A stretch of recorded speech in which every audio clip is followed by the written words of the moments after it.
This 60 Minutes interviews with Bernie Madoff's wife, Ruth, and son, Andrew, offer a remarkable look into basically the dysfunctional family life of a world-class con man. Yeah, this morning we want to show you an extra clip of the interview that did not make it on TV on Sunday, where Andrew Madoff talks about how he and his brother told the FBI about their father.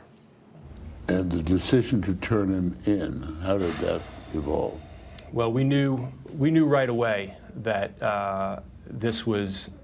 that was our only course of action.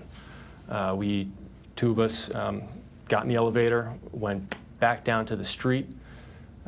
Driver was waiting out front of the building and said, you know, you guys need me to take you back to the office, or where's the old man?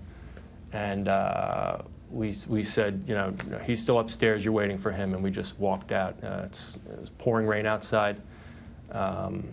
And we started to walk down Lexington Avenue and trying to get a taxi. Got in a cab and weren't even really sure where to go.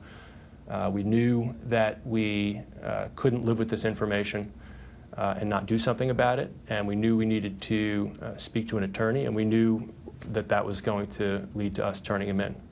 But we didn't know how to do that. You know, knowing the right thing to do and then knowing how to do it are two totally different things, and we needed help. Luckily, we were able to turn to Mark's father-in-law, who is a litigator, Paul Weiss, and Mark immediately called him and said, you know, we need to talk to you, it's urgent, and he invited us to come over to his apartment, which we did, and we went straight there. What was his reaction? He was absolutely shocked. He is an investor.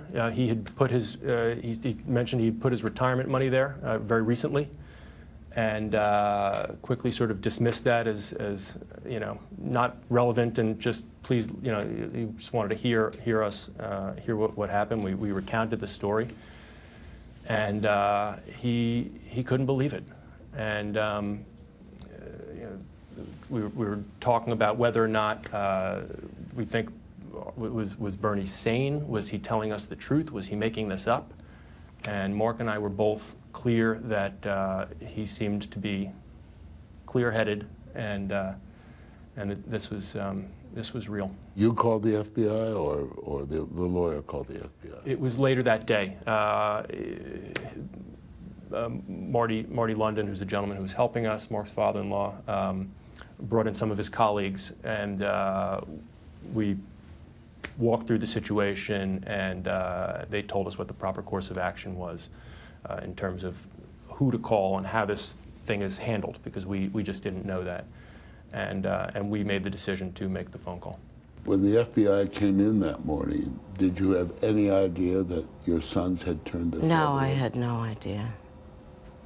I wasn't shocked in retrospect, but I had no idea.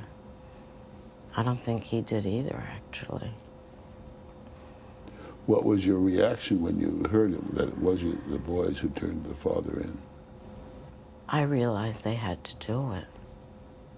I wasn't angry at them. Of course they had to do it.